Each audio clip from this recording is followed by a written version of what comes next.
A cold front is sweeping across the country with snowfall in the Western Cape. Icy conditions moving in over Gauteng this evening as well. The document is a disgrace, no less disgraceful than its repetition in Council's address. Retired Judge Nugent blasts Tom Moyane's lawyer Dali Mpofu and refuses to halt the SARS inquiry. This is eNews at 8. I'm Sally Burdett. Good evening. Well, we start with weather news, and parts of the Western Cape are experiencing heavy snowfall. Despite the freezing weather conditions, locals and visitors have been outdoors to experience the weather, and Atium Tungana reports from Ceres. Snow, snow and more snow across this part of Ceres. It's just literally a few kilometers outside the CBD. Now, a severe weather warning was issued and it was accompanied by several cold fronts. This part of the Western Cape is one of many others that are currently experiencing snow. Now, locals have come out in their numbers to come and witness the snow, and they were very excited when I spoke to them. They were saying to me that, they thank God that, it was able to be this way, because we know that the Western Cape has been experiencing an unprecedented drought. So now locals are saying that, they're very thankful for, God to give them this kind of a weather, that hopefully the dam levels will be able to go up following the weather warning that was issued here in this province and in other parts of the country. Now, a few locals that were trapped in some parts of this area were freed and rescued earlier on, and they're all safe. Now, drivers have been asked to drive with caution on the roads because obviously they're still very wet, and the cold front continues with more rain expected in this part of the province and in many other parts. I'm Atim Tongana in Ceres.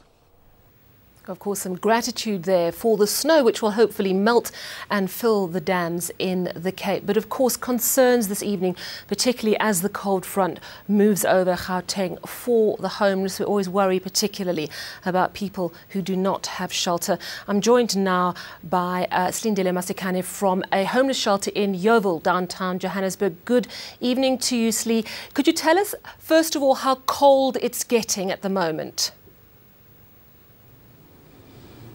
It's absolutely freezing, Sally. We are here in Yeoville, and in fact, an hour ago when I checked the temperature on my phone, it was at 5 degrees. I just checked it again now an hour later, and we're down to 3 degrees. In fact, I can't even feel my toes. But I can't imagine how those who are homeless are feeling at this stage, as they have nowhere to take shelter tonight. In fact, I did speak to one of those who takes refuge under a bridge near the WITS University, and he says that is where he's going to spend his evening. Let's just have a listen as to what he had to say. It's not the first time being cold, so then I won't worry. The way I'm still surviving it, I will still be surviving like that. Yeah, like I'm sleeping with the plastics. And still I will sleep with the plastics till I get the blankets to this. People who giving us blankets. Yeah. Just wanting a blanket. Now, Slee, tell us about preparations at the shelter. Are they seeing more people coming in ahead of this cold evening? Yes, certainly they are indeed. In fact, a couple of people did come through earlier on just to get something warm to eat and something warm to drink.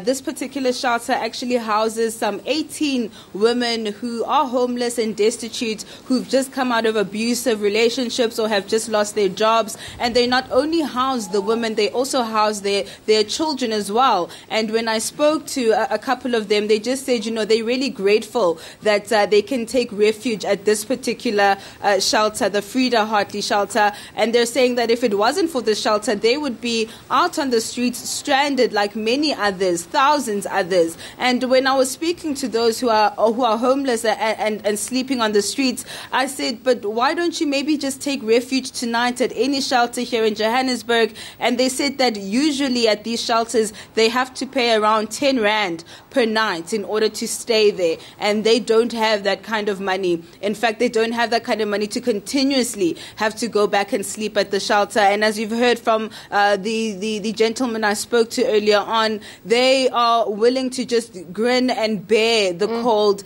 and sleep with plastics or blankets. In fact, when it gets extremely cold, they have no choice but to even take drugs. Oh, Slee, what a tragic story. Thank you so much for giving us an update. That cold front sweeping over Gauteng this evening. That's our reporter in Johannesburg, Slee Masikane. Well, let's move now to this year's tax season, which officially kicked off today. Now, the target for collection is 1.34 trillion rand. One of the key challenges this year is the shortening of the deadline for non-provisional taxpayers. The submission period will run to the 31st of October. Provisional taxpayers who use e-filing have until the end of January to file, however. Now, SARS faces ambitious revenue targets with lower than anticipated economic growth and poor tax compliance. Last year, under Moyane's stewardship, SARS collections came in at 50 billion rand below target. The acting commissioner now says he's up to the task of reaching the new target. We are doing everything in our stable as such to get to that target, to deliver that for the minister. Yes, 1,345 billion rand. It's a significant amount. Well, the tax authority certainly has an uphill battle on its hands to restore its good standing and bring in more revenue. And the inquiry into the receiver of revenue took another turn today. Now, on Friday, suspended SARS Commissioner Tom Moyane, through his legal team, asked for the inquiry to be postponed, citing a number of concerns. Well, today, retired Judge Robert Nugent, who's chairing the commission, slammed that request. Now Moyane will be writing to the president to complain. Heidi Jokos has the story. Retired Judge Robert Nugent gave a scathing ruling refusing Tom Moyane's submissions. Judge Nugent called most of the submissions a disgrace and abusive. Moyane's advocate Dali Mpofu on Friday addressed the SARS Commission of Inquiry after a week of public hearings. He asked for the inquiry into tax administration and governance at SARS to be halted until a separate disciplinary hearing action against Moyane is concluded. He labelled the commission oppressive and a kangaroo court. In his response on Monday, Judge Nugent was having none of it. The document is a disgrace, no less disgraceful than its repetition in Council's address. The content of the document plays fast and loose with the facts, draws inferences from inadequate material, and is littered with abuse, invective and sinister suggestion. Nugent addressed every one of Moyane's 5 demands, dismissing all. He also made it clear that he sees no conflict of interest with Professor Michael Katz being an advisor on the panel and being President Cyril Ramaphosa's personal lawyer. Of the expertise of Professor Katz by appointing him to assist the Commission, and I am grateful that he has done so. The President may equally, if he chooses, seek the advice of Professor Katz by telephoning or having him to dinner, whether during the course of this inquiry or at a later time. Judge Nugent also made it clear he's in no position to tell the Revenue Service to pay for Moyane's legal fees. Meanwhile, it seems the fight has only just begun. Moyane's lawyer tells us they'll submit a letter to the President within 24 hours with the same requests that the judge refused. The Commission of Inquiry will commence in August. No date has been confirmed. To Cape Town now, where embattled Western Cape Judge President John Hlophe won a small victory today. Chief Justice Mogoeng will have to appoint a new judge probing allegations of misconduct against Hlophe. This is because Judge John Musi has recused himself from that job because Hlophe thinks he may be biased. Now, Hlophe is accused of trying to influence 2 Constitutional Court justices in 2008 on a matter relating to then ANC President Jacob Zuma. Our reporter Eldrin Sampier was at the tribunal, which has been postponed indefinitely. Last year, the Supreme Court of Appeal ruled that Western Cape Judge President John Hlophe acted in a biased manner in a matter he presided over. In that case, one of the litigants was represented by Hlophe's personal lawyer, Barnabas Xulu.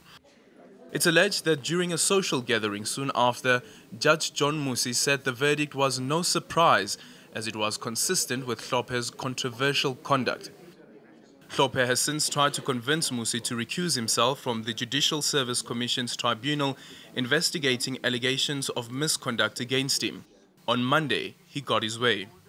The fact that Judge President Hlophe called me and made certain ex parte communications with me without having the other parties there, the interest of justice and obviously the interest of the judiciary. I do not think that our judiciary needs this at this stage.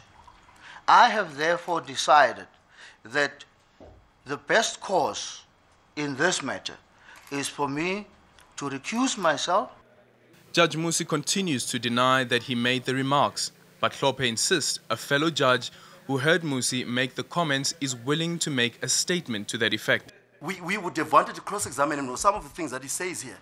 Hlophe's advocate says the delay in launching the tribunal continues to prejudice his client. It's been 10 years since the initial complaint by Justices Bess Nkabinde and Chris Jafta, who were present to testify on Monday. Chief Justice Mogoeng will now have to appoint a new judge to the tribunal. So even after the vacancy has been filled, there are still two outstanding issues. First is the availability of Courtney Griffiths, who represents Judge President John Hlophe, and then the outstanding fees for Hlophe's counsel. Aldrin Simpier, Sandton. Two blows for the Zuma family this week. First, the news that the former president's son, Vusi Zuma, had died late on Sunday evening. And then the news today that Duduzane Zuma, also a son of the president, will be charged with culpable homicide. Now, he's to be charged for a 2014 traffic accident that resulted in the deaths of two people. Zuma's Porsche collided with a taxi on the M1 highway after he lost control of his vehicle. Phumzile Dube was killed at the scene, while her fellow taxi passenger, Nanki Jeanette Mashaba, passed away a few weeks later. Now, the NPA decided not to prosecute, despite a judicial inquest ruling that the deaths were caused by negligent actions. At the time, Zuma paid 7,000 rands in speeding fines. Duduzane Zuma is currently out of the country and has been summoned to appear in court on the 12th of July. After the break, big international news coming in this evening. An incredible rescue story from Thailand, where 12 boys have been found in a cave after being trapped for 9 days following a monsoon.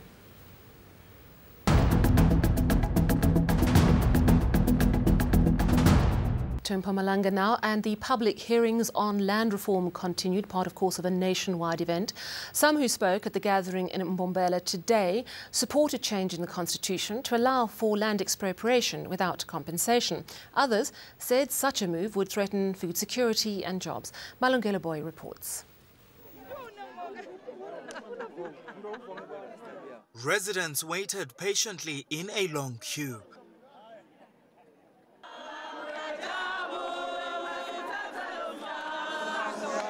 Once inside, it was a battle of songs.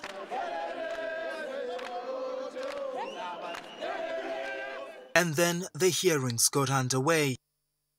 And those gathered here voiced their opinions on expropriating land without compensation.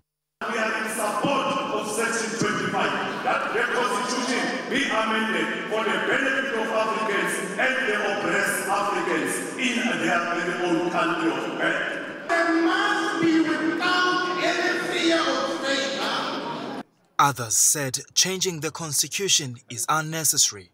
There is no need to change Section 25 of the Constitution. Land reform that gives ownership can be achieved immediately instead of placing the land in state custodianship. All that is required is government action. If we change this constitution, then you are tampering with job opportunities and with food. So I am absolutely in favour of everybody sitting here that is frustrated that something has to be done. MP Vincent Smith, who's chairing Parliament's Constitutional Review Committee, pleaded with those attending the hearings to remain tolerant when there are disagreements on the matter.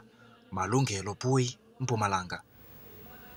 To Durban now, the man accused of sexually grooming and raping his young stepdaughter was in court again today. He's applying for bail. Now, his lawyer is arguing that the allegations against him do not add up. Dali was at the Verulam family court today. The message from this community is clear. They want the man accused of sexually abusing his 10-year-old stepdaughter for years to remain behind bars. Inside, the accused sat solemnly in the dock while his lawyer argued for a postponement. He was in Verulam for a period of 2 months, and if this allegation is that he was raping the complainant in Verulam from 2013 to 2018, it will not make sense, Your Worship. Mthethwa wants clarity on the charges his client is facing. They include rape, sexual grooming, and exposing a minor to pornographic material. He's also securing a witness to testify in the bail hearing. It is alleged in the charge sheets that this witness and the accused were engaged in a sexual act in front of the complainant. So this witness is in actual fact going to be the heart when one considers count number 7. The state did not oppose the postponement, which was granted by the court. One of the child's relatives, who spoke exclusively to ENCA, says the family wants to see the man punished. Well, this much I can say, we want the child with the family, not with outsiders. That's the reason why we are here today. And furthermore, he has to pay for what he has done. We want justice. The case continues on Tuesday. Dali, Verulam in Durban. To Thailand now, and a remarkable rescue story. 12 missing boys and their soccer coach have been found alive after spending 9 days in a cave. The youngsters and their coach were found by Thai Navy SEALs. The 12 were on a hike through the Tham Luang cave system when monsoon rains flooded the entrance, trapping the team and their coach. The heavy downpours also made search and rescue operations extremely difficult. Now, all the boys, aged from 11 to 16, and their coach are safe, though they are still being rescued from the caves.